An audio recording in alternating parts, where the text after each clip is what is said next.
നമസ്കാരം, പുതിയ വീഡിയോയിലോട്ട് സ്വാഗതം. ഇന്നൊരു AMOLED ഫോൺ എങ്ങനെ LCD ഫോണാക്കി മാറ്റാമെന്നുള്ളതിനെക്കുറിച്ചുള്ളൊരു വീഡിയോ ആണ്. അപ്പോൾ വീഡിയോ മൊത്തം കാണുക.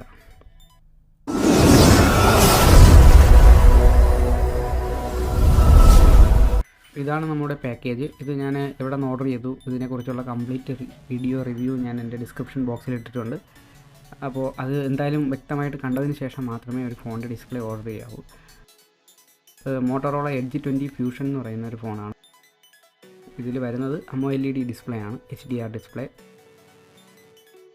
അപ്പോൾ ഈ കാണുന്നതാണ് AMOLED ഡിസ്പ്ലേയുടെ ബാക്ക് വശം. അതായത് ഇതിലൊരു ടച്ച് IC വരുന്നുണ്ട്, അതുപോലെ തന്നെ ഒരു ഡിസ്പ്ലേ ഡ്രൈവറും വരുന്നുണ്ട്. അപ്പോൾ ടച്ച് ICയും ഡിസ്പ്ലേ ഡ്രൈവറും നമുക്ക് സെപ്പറേറ്റ് നല്ല വ്യക്തമായിട്ട് കാണാൻ പറ്റും. ഇത് LCD ഡിസ്പ്ലേ ആണ്. LCD ഡിസ്പ്ലേയിൽ വേറെ അധികം IC ഒന്നും കാണാൻ പറ്റത്തില്ല, പക്ഷേ എല്ലാ കേസ് കണക്ഷൻസും ഒക്കെ ഒന്നാണ്. പിന്നെ അപ്പോൾ നമുക്ക് ഈ ഡിസ്പ്ലേ എന്തായാലും ഒന്ന് ചേഞ്ച് ചെയ്യാം. സാധാരണ AMOLED ഡിസ്പ്ലേ എന്ന് പറയുമ്പോഴത്തേക്കും നല്ല സ്ലിമ്മാണ്. അതായത് ഫോണിൻ്റെ ആ ഒരു ഫോം ഫാക്ടറോട് ചേർന്നിരിക്കുന്ന ഭാഗത്തിന് വളരെ സ്ലിമ്മായിട്ടുള്ളതായിരിക്കും. അപ്പോൾ ഇത് കുറച്ചൊരു തിക്നെസ് ഉള്ളൊരു ഡിസ്പ്ലേ ആണ്. കാര്യം ഇതൊരു TFT LCD ഡിസ്പ്ലേ ആണ്. ഞാനതിൻ്റെ കണക്ഷനൊക്കെ കൊടുത്തിട്ട് ഓൺ ചെയ്തിട്ടുണ്ട്. അപ്പോൾ ഓൺ ആയപ്പോൾ സംഭവം നല്ല ക്ലാരിറ്റിയോട് കൂടി ഓൺ ആയിട്ടുണ്ട്. അപ്പോൾ ഈ ഒരു വീഡിയോയിൽ വ്യക്തമായിട്ട് നമുക്ക് മനസ്സിലാവും, AMOLED ഫോൺസിലും TFT ഡിസ്പ്ലേ വരുന്നുണ്ടെങ്കിൽ അത് നമുക്ക് ഫിറ്റ് ചെയ്യാവുന്നതാണ്. 100% വർക്കിംഗ് ആണ്. പിന്നെ AMOLED ഡിസ്പ്ലേയുടെ പ്രത്യേകത എല്ലാവർക്കും അറിയാവുന്നത് പോലെ തന്നെ നല്ല ഡാർക്കായിട്ടുള്ളൊരു ഡിസ്പ്ലേ ആണ്. അതുപോലെ തന്നെ ഓരോ പിക്സലും ഓരോ LED ആണ്. ഇപ്പോൾ LCD എന്ന് പറയുമ്പോഴത്തേക്കും ഒരു ബാക്കിലെ ഡിസ്പ്ലേ ആണ്. ഇത്രയും പിക്സൽസിന് വേണ്ടി താഴെ കുറച്ചൊരു 5 6 അല്ലെങ്കിൽ ഒരു 10 LED ഉപയോഗിച്ചിട്ടാണ് ഇത് വർക്കാവുന്നത്. അപ്പോൾ ടച്ചും കാര്യങ്ങളൊക്കെ ഏകദേശം പെർഫെക്റ്റ് ആണ്.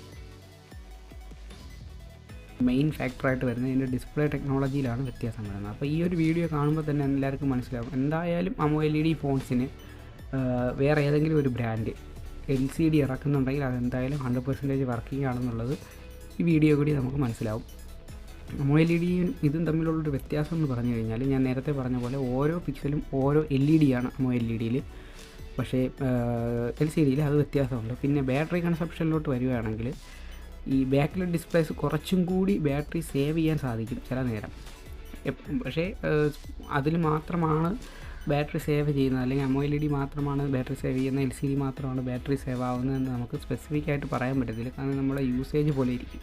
പിന്നെ രണ്ടാമത് വരുന്നത് ഈ ഡാർക്ക് സ്ഥലങ്ങളിലുള്ള, അതായത് നമ്മൾ ഇപ്പോൾ രാത്രിയൊക്കെ വീഡിയോ കാണുവാണെങ്കിൽ AMOLED ഡിസ്പ്ലേ ആണെങ്കിൽ കംപ്ലീറ്റ് ബ്ലാക്ക് ആയിരിക്കും, അതിൽ വേറെ ഒരു ഇൻ്റർഫിയറും ഉണ്ടാകത്തില്ല. പക്ഷേ LCD ഡിസ്പ്ലേയിലാണെങ്കിൽ ഒരു ബാക്ക് ലൈറ്റിൻ്റെ ഒരു വെളിച്ചം ഉണ്ടാവും. അപ്പോൾ ഇതൊക്കെയാണ് എൻ്റെ ഒരു വ്യത്യാസം.